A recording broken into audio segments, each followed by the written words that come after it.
Hello students, आप देख रहे हैं क्लास 8 का चैप्टर फ्रिक्शन, जिसके कुछ टॉपिक हम पहले ही डिस्कस कर चुके हैं। और अब देखते हैं टाइप्स ऑफ फ्रिक्शन, जो कि एक बहुत ही इंपॉर्टेंट टॉपिक है और इसको समझना बहुत ही ज़्यादा ज़रूरी है, क्योंकि ये डेली लाइफ में भी बहुत यूज़फुल है। तो देखते हैं टाइप्स ऑफ फ्रिक्शन कि फ्रिक्शन बेसिकली कितनी तरह के होते हैं। तो फ्रिक्शन को अगर देखा जाए तो there are 3 kinds of friction. Basically friction 3 तरह के होते हैं। These are static friction, sliding friction and rolling friction. Basically ये 3 तरह के होते हैं, स्टैटिक, स्लाइडिंग एंड रोलिंग। ठीक है, मुझे लगता है आपको समझ में आ गया होगा। अब हम बात करते हैं कि स्टैटिक फ्रिक्शन क्या होता है। तो स्टैटिक फ्रिक्शन के बारे में देखते हैं कि स्टैटिक फ्रिक्शन किसको कहते हैं। ठीक है चिल्ड्रन, तो स्टैटिक फ्रिक्शन जो है, अगर कोई ऑब्जेक्ट कहीं रखा हुआ है, ठीक, मान लीजिए कि ये एक सरफेस है, मान लीजिए कि ये एक सरफेस बनी हुई है आपकी पूरी, और इस पर जो है एक सरफेस ठीक नहीं बन पाई, फिर से बना लेते हैं। ये एक सरफेस है और इस पे ये एक बॉल रखी हुई है। ठीक है, ये बॉल है। तो ये बॉल जो है, ये जब तक रखी हुई है, कोई मूवमेंट नहीं है, कोई फोर्स नहीं है, तब तक कि यहाँ पर कोई भी फ्रिक्शन नहीं लगेगा। ठीक, फ्रिक्शन क्या होगा, मैं फ्रिक्शन को एफ आर से रिप्रेजेंट करना चाहूँगी, एफ आर। तो यहाँ पर जब कोई भी फोर्स नहीं लग रहा है तो F R is equal to ये जो है, ये हो गया आपका ज़ीरो, फ्रिक्शन ज़ीरो हो गया। ठीक है, अब जब जैसे ही एक छोटा सा पुश, मान लीजिए बॉल को लगाया आपने, आप चाहते हैं कि बॉल थोड़ी सी हिल जाए। ठीक, मान लीजिए आपने जो फोर्स लगाया उसकी वैल्यू है F1। ठीक है, जो फोर्स आपने लगाया उसको आप F भी कह सकते हैं, चलिए F ही कह लीजिए। मान लीजिए जो आपने फोर्स लगाया वो F है। ठीक, इस फोर्स को लगाने के बाद भी आप ये नोटिस करेंगे कि बॉल जो है अपनी जगह से मूव नहीं हुई। क्यों नहीं हुई? इसलिए नहीं हुई क्योंकि जब आपने F फोर्स लगाया उसी टाइम पे बॉल जिस सरफेस से टच हो रही है उसने भी एक फोर्स लगाया। इस तरीके से उसने भी क्या लगाया, एक फोर्स लगाया, और यह फोर्स सरफेस पे टच करके लगाया जाता है। मतलब सरफेस से आप ये समझ लीजिए कि ये फोर्स यहाँ जहाँ पर बॉल रखी हुई है उस जगह पर लगा। ठीक, अब ये फोर्स कौन सा है, जो अपने आप उजागर हो गया, अपने आप लग गया। तो अपने आप उजागर होने वाला फोर्स ही आपका फ्रिक्शनल फोर्स है। आई बात समझ में कि फोर्स जो आप लगा रहे हैं वो F है। आप लगा रहे हैं to move the object, you want the object to be moving, and the force which does not want any object to move is your force of friction. Okay children, तो F जो है that is the force applied by you, and FR is the force which surface applies to basically stop the movement of the object. ठीक, till the time F is equal to FR, जब तक F FR के बराबर है, object will not move, object will not move। मैं no लिख देती हूँ तो नो से समझ में आ जाएगा कि ऑब्जेक्ट विल नॉट मूव। तो चलिए टी भी लिख देते हैं, object will not move. Is it okay? तो ऑब्जेक्ट मूव करेगा कैसे? ठीक है, ऑब्जेक्ट कैसे मूव करेगा, इसको समझने के लिए हमें ये कहानी जो अभी हम पढ़ते आए हैं ये दोबारा पढ़नी पड़ेगी। हमें क्या पढ़ना पड़ेगा, देखिए हमें फिर से एक बॉल लेनी पड़ेगी, फिर से उसको रखना पड़ेगा और फिर से यहाँ पर उसे मूव कराना पड़ेगा। चलिए फिर से सरफेस ही बना लेते हैं, फिर सीधा है ना, ये हमने सरफेस बना लिया। ठीक, ये बॉल बना लीजिए ऐसे। ओके, बॉल ठीक नहीं बनी लेकिन बना लीजिए, इसको थोड़ा और मॉडिफाई कर लेते हैं, हो गई मॉडिफाइड, वेरी गुड। चलिए अब स्टार्ट करते हैं कि आपने यहाँ पर लगाया इस पर फोर्स, ताकि आपको तो बॉल किक करनी ही करनी है। ठीक है, लेकिन जैसे ही आपने बॉल किक की उसी टाइम पे एक और इंटरनल फोर्स अपने आप डेवलप हो गया, जो कि क्या है, नहीं चाहता कि आप जो है ये जो बॉल है ये अपनी जगह से मूव करे, और ये फोर्स इस तरीके से opposite to the direction of applied force लगा। ठीक, ये फोर्स आपने लगाया है और ये वाला जो फोर्स है ये ऑब्जेक्ट ने लगाया है, ताकि ऑब्जेक्ट मूव ना कर सके। ठीक है, नहीं कर सकता, नहीं जा रहा। तो फिर क्या, ये कब तक होगा? आपने कहा नहीं, मैं तो बॉल को हिला के ही रहूँगा। आपने फोर्स की वैल्यू बढ़ा दी, आपने और ज़ोर से किक लगाई, ठीक, या आपने फोर्स की वैल्यू बढ़ा दी और ज़ोर से किक लगाई, तब उस टाइम पे आपका फोर्स ज़्यादा था। किससे? आपका फोर्स कहीं ज़्यादा था। किससे भाई? किससे ज़्यादा था? फोर्स ऑफ फ्रिक्शन से, ठीक है, फोर्स ऑफ फ्रिक्शन से। फोर्स ऑफ फ्रिक्शन से ज़्यादा होने से क्या हुआ? फोर्स ऑफ फ्रिक्शन से ज़्यादा होने से ये हुआ कि ऑब्जेक्ट ने फ्रिक्शन को ओवरकम कर दिया। ओवरकम का मतलब है कि यहाँ पर से ऑब्जेक्ट जो है, ठीक, ऑब्जेक्ट को ये फ्रिक्शन रोक नहीं पाया अपनी जगह पर, और इस फोर्स की वजह से ऑब्जेक्ट आगे आगे आगे और आगे और आगे बढ़ गया। आई बात समझ में? तो जब आपके द्वारा लगाया गया फोर्स ज़्यादा होता है फ्रिक्शनल फोर्स से, तभी ऑब्जेक्ट मूव कर पाता है। ठीक, ये था इंट्रोडक्शन टॉपिक का। अब टॉपिक खुद ही समझ लेते हैं कि इसमें लिखा क्या है। चलिए देखते हैं। Friction is a self adjusting force. Friction self adjusting force है। इसका मतलब ये है कि फ्रिक्शन अपने आप ही एडजस्ट कर लेता है चीज़ों के साथ। भाई कैसे एडजस्ट करता है? लड़ता नहीं है, जगाता नहीं है, ऐसा नहीं है। ये फ्रिक्शनल एडजस्टमेंट का मतलब होता है कि अगर जो फोर्स आपने लगाया ऑब्जेक्ट पे, ठीक, जो भी फोर्स आपने लगाया ऑब्जेक्ट पे, वो अपने आप डेवलप हो जाएगा। उसकी ऑपोजिट क्वांटिटी अपने आप डेवलप हो जाएगी ऑब्जेक्ट को रोकने के लिए। आई बात समझ में? जितना फोर्स आपने लगाया है उसके ऑपोजिट डायरेक्शन में, उसके कौन से डायरेक्शन में? ऑपोजिट डायरेक्शन में अपने ही आप एक फोर्स खुद डेवलप होगा जो नहीं चाहेगा कि ऑब्जेक्ट मूव करे। और ये अपोजिट फोर्स जो है ये सेल्फ एडजस्टिंग फोर्स है। सेल्फ एडजस्टिंग का मतलब तो कि ये अपने आप लगने लगता है, इसको कोई इनिशिएट नहीं करता। दूसरी बात, ये क्वांटिटी के साथ बढ़ता है। क्वांटिटी के साथ मतलब जहाँ आपने थोड़ा और ज़्यादा लगाया ये भी थोड़ा इंक्रीज़ हो जाएगा, थोड़ा और ज़्यादा लगाया ये भी इंक्रीज़ होगा, लेकिन एक लिमिट होती है इंक्रीज़ होने की। आप और ज़्यादा लगाइए पर ये ज़्यादा नहीं हो पाएगा। जब ये ज़्यादा नहीं होगा, आपने जो फोर्स लगाया वो ज़्यादा है और फ्रिक्शनल फोर्स कम है, ठीक, तभी जाकर ये ऑब्जेक्ट मूव करेगा। यही मतलब है सेल्फ एडजस्टिंग का। ठीक है, इसके आगे देखते हैं कि देख लीजिए, thus when the applied force is gradually increased, the force of friction also increases at the same rate। जितना आप फोर्स इंक्रीज करेंगे उतना ही क्या इंक्रीज होगा? उतना ही इंक्रीज होगा फोर्स ऑफ फ्रिक्शन।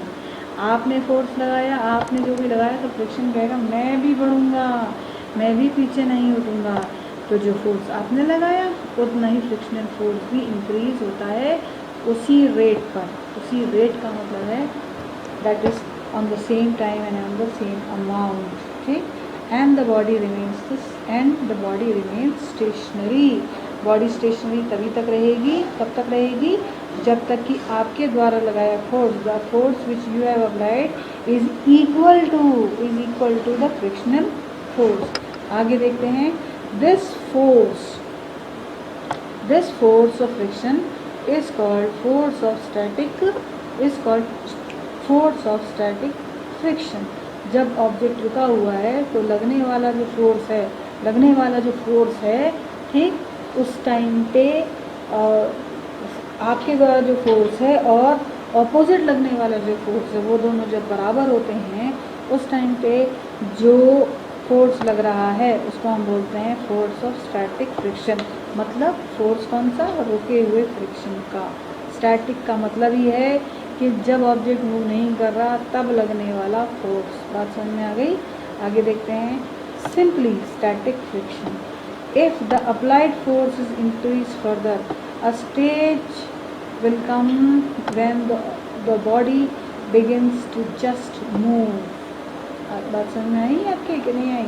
जो मैंने आपको समझाया था वही आया है यहाँ पे कि if the applied force is increase further, जो बॉल रखी थी आपने अगर फोर्स पहले इतना किया था, पहले आपने थोड़ा सा लगाया, फिर जब वो थोड़ा और बढ़ा दिया आपने, मान लीजिए पहले 1 न्यूटन था, बाद में जब आपने उसको 5 न्यूटन कर दिया, तब जाकर ये बॉल अपनी जगह से मूव हो गई, है ना, मूव हो गई। तो एट दिस स्टेज, यहाँ पर देख लीजिए फिर से, at this stage the force of static friction is maximum.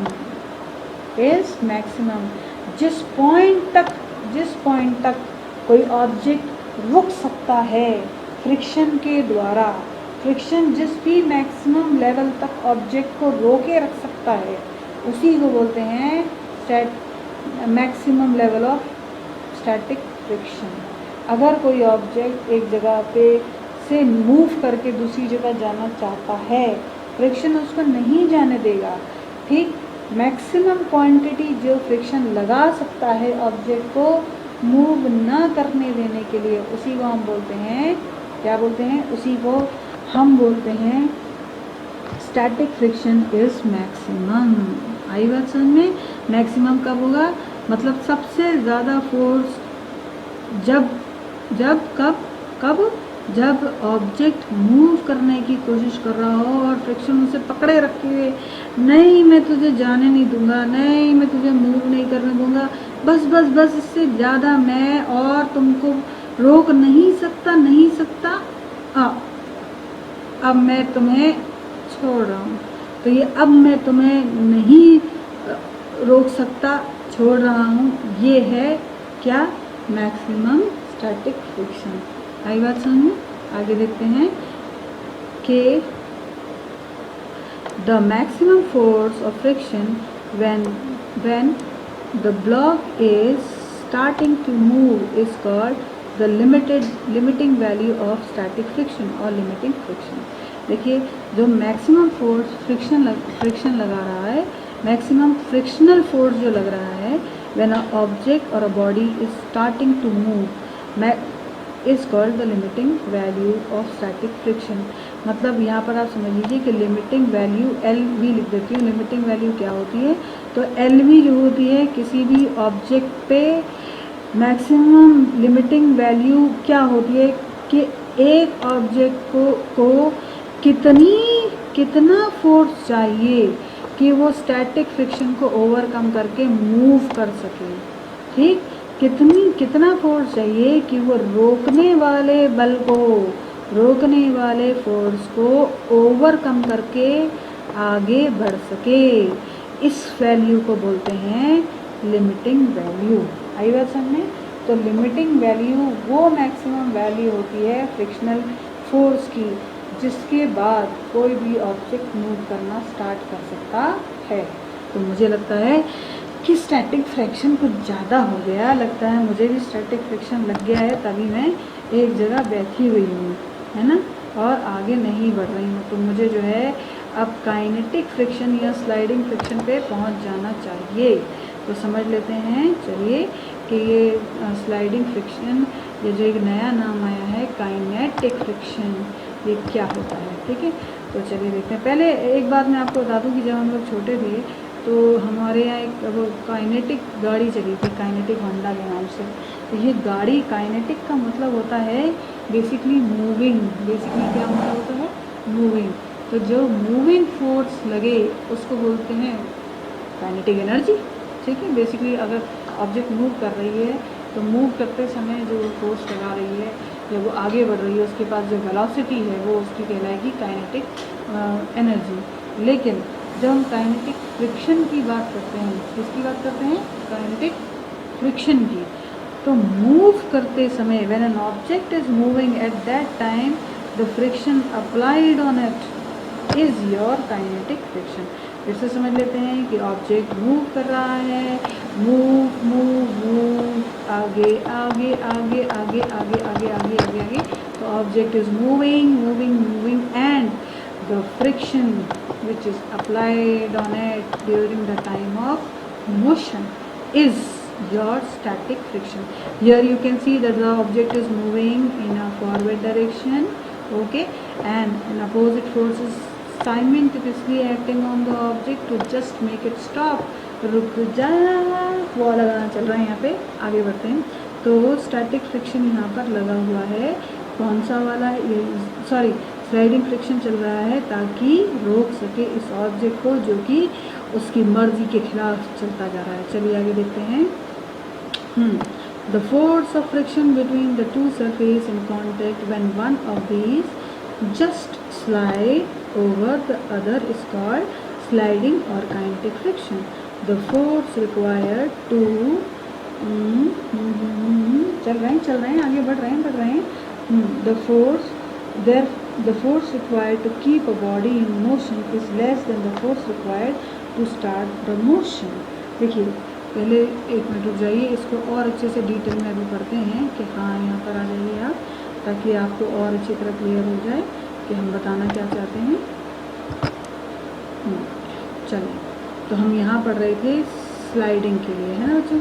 तो और डिटेल में समझ लेते हैं, पहले इसको पूरा पढ़ लें किसमें लिखा गया है ताकि कोई पॉइंट हमसे मिस ना हो जाए। The force of friction between the two surface in contact when one of them just slide over the other is called kinetic friction. मतलब कि एक ये है, ठीक है, और दूसरा आप ये समझ लीजिए, ठीक है। तो ये जब मूव कर रहा है, मूव करते समय लगने वाले को बोलते हैं, मूव करते समय लगने वाले फ्रिक्शन को बोलते हैं स्टैटिक या फिर काइनेटिक फ्रिक्शन। आई बात समझ में कि when the two surfaces, देखिए यहाँ लिखा हुआ है when the two surfaces are in contact with each other the friction which is being exerted during the time of motion is called the kinetic friction। आगे बढ़ते हैं। The force required to keep a body in motion is less than the force required to start the motion। अगर यहाँ पर एक object है, ठीक है, जो कि रुका हुआ है, इसके बाद जब हम चलने में जो फोर्स लगा उससे कहीं ज़्यादा फोर्स लगता है ऑब्जेक्ट को निरंतर चलाते रहने में। ये बात समझ लीजिए कि चलने में जो फोर्स लगा है, स्टार्ट करने में जो फोर्स लगा है वो कम है, लेकिन निरंतर कंटिन्यूसली पैडल डालते रहने में आपको बहुत ज़्यादा क्या लगेगा, एनर्जी लगेगी। क्यों? ऐसा क्यों है? ऐसा इसलिए है क्योंकि उस टाइम पे स्लाइडिंग फ्रिक्शन या फिर काइनेटिक फ्रिक्शन एक्ट करने लगता है।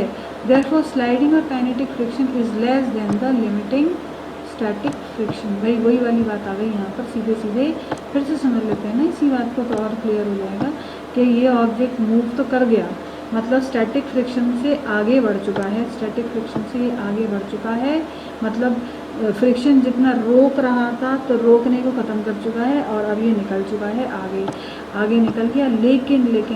लेकिन ये तब तक ही आगे बढ़ेगा, चलता रहेगा जब तक कि काइनेटिक फ्रिक्शन, देख रहे हैं आप, काइनेटिक फ्रिक्शन कम है, जब तक कि काइनेटिक फ्रिक्शन कम है किस चीज़ से, मोशनल फोर्स से। आई बात समझ में। देयरफॉर द स्लाइडिंग और the kinetic friction is less than the limiting static friction. ठीक, इसके बाद नंबर 3 देख लीजिए। नंबर 3 है आपका रोलिंग फ्रिक्शन। रोलिंग फ्रिक्शन में आप ये वाला एग्जांपल देख लीजिए। इसमें ये जो बच्चा है ये एक सूटकेस लेके जा रहा है जिसके चक्के हैं जो कि रोल कर करके आगे चल रहे हैं। तो यही है the force of friction exerted between the two surface in contact when one of them is rolling over the other is called rolling friction. मतलब लुढ़क के जब एक ऑब्जेक्ट के ऊपर दूसरा ऑब्जेक्ट जा रहा है, ये वाला जो है ये सरफेस है और ये बॉल है, ये गोल गोल घूम के ऑब्जेक्ट के ऊपर से ऐसे जा रही है। इस टाइम पे लगने वाला जो फ्रिक्शन है that is the rolling friction. आई बात समझ में। फिर से पढ़ लेते हैं। The force of friction exerting between the two surfaces in contact when one of them is rolling over the other। आई बात समझ में। जब एक के ऊपर दूसरा लुढ़क के जा रहा हो। फॉर एग्जाम्पल देखिए, आप लोग भी कई बार ज़मीन पे नहीं लुढ़कने की कोशिश करते हैं, है ना, थोड़ी देर लुढ़कते हैं और जाके रुक जाते हैं। क्यों? क्योंकि फोर्स ऑफ रोलिंग फ्रिक्शन ज़्यादा हो गया है आपके फोर्स से। ठीक, चलिए देख लेते हैं next. For example, the resistance to the motion of a rolling ball on the floor is an example of rolling friction. Ball फेंकी फ्लोर पे, ठीक, थोड़ी दूर तक गई, जाने के बाद एक जगह पर रुक गई। क्यों रुकी? भाई आपने तो फोर्स लगाया था ना, लेकिन थोड़ी दूर तक तो गई और जाने के बाद जाके एक जगह पर रुक गई। तो ये जहाँ पर रुकी है ये इसलिए रुकी है क्योंकि इस स्टेज पे रोलिंग फ्रिक्शन जो है वो ज़्यादा हो गया आपके लगाए हुए फोर्स से। ठीक है चिल्ड्रन, तो आपने जो फोर्स लगाया जब वो रोलिंग फ्रिक्शन से ज़्यादा हो गया, कम हो गया, उस टाइम पर ऑब्जेक्ट स्लाइड करना, मूव करना बंद कर देना।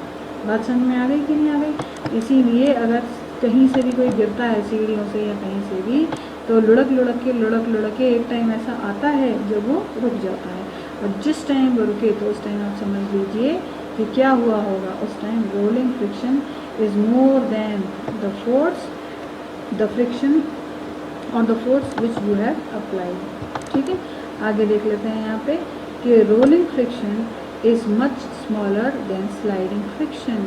आइए अब समझ लेते हैं कि रोलिंग फ्रिक्शन जो है वो कम होता है स्लाइडिंग फ्रिक्शन से। ऐसा क्यों, ये भी समझ लेते हैं। ऐसा नहीं है कि यहाँ पर हमने बड़ी गेंद ले ली।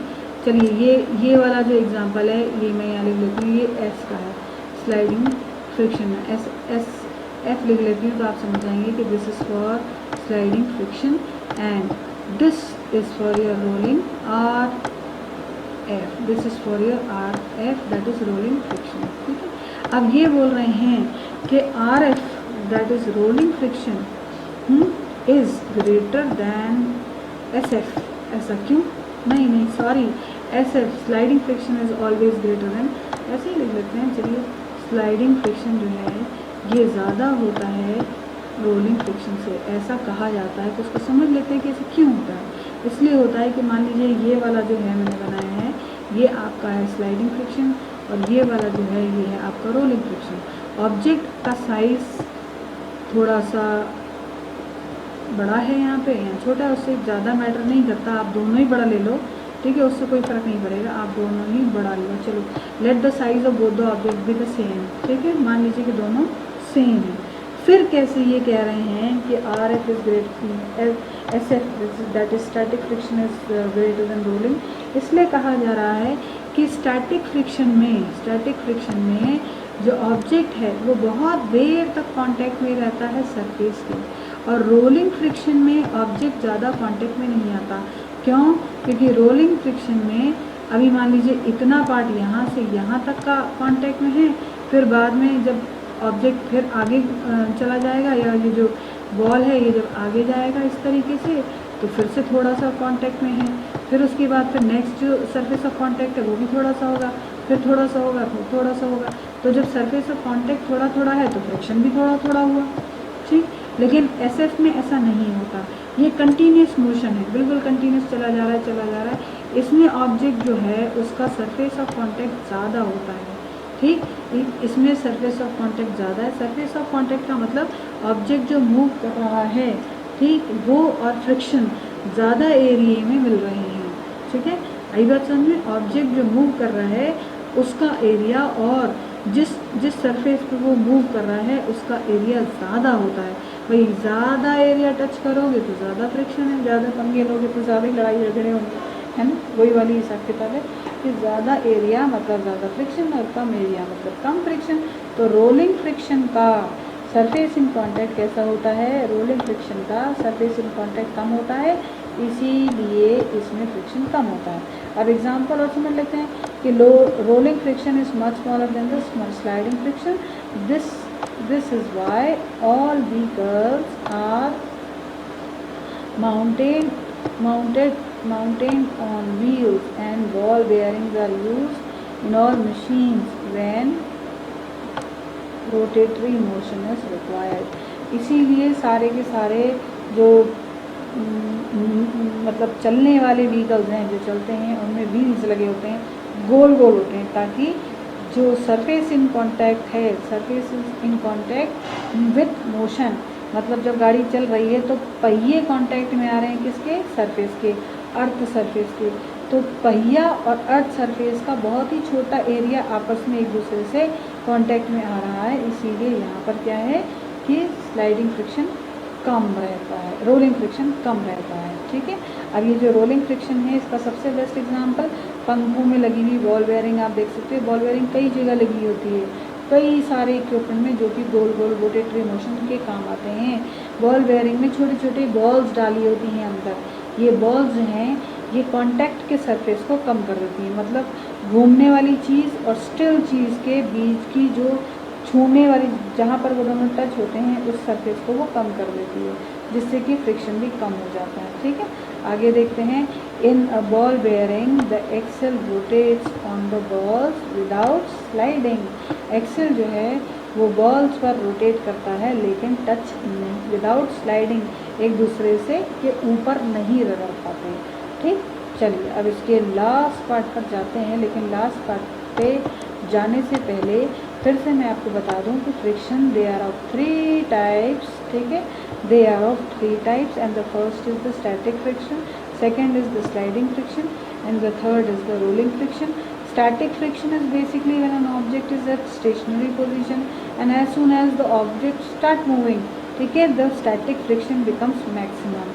Static friction, when the static friction becomes maximum, at that time the object starts moving, and the value of static friction when it is maximum, this is called the limiting value. Now come to the sliding friction. Sliding friction, one object is stationary and other object is sliding over the other. ठीक, and sliding friction is always more than the rolling friction. अब rolling friction में क्या होता है कि rolling friction में देखिए basically when an object roll down over a surface, ठीक, the amount of surface in contact between the two surfaces is very less, therefore the friction is also less. ठीक, उम्मीद करती हूँ कि कुछ तो समझ में आ ही गया होगा भाई, 90% तो समझ में आ ही गया होगा। नहीं आया होगा तो बता दीजिएगा, फिर से एक्सप्लेन कर देंगे थोड़ा सा और, है ना, तो आपको और क्लियर हो जाएगा।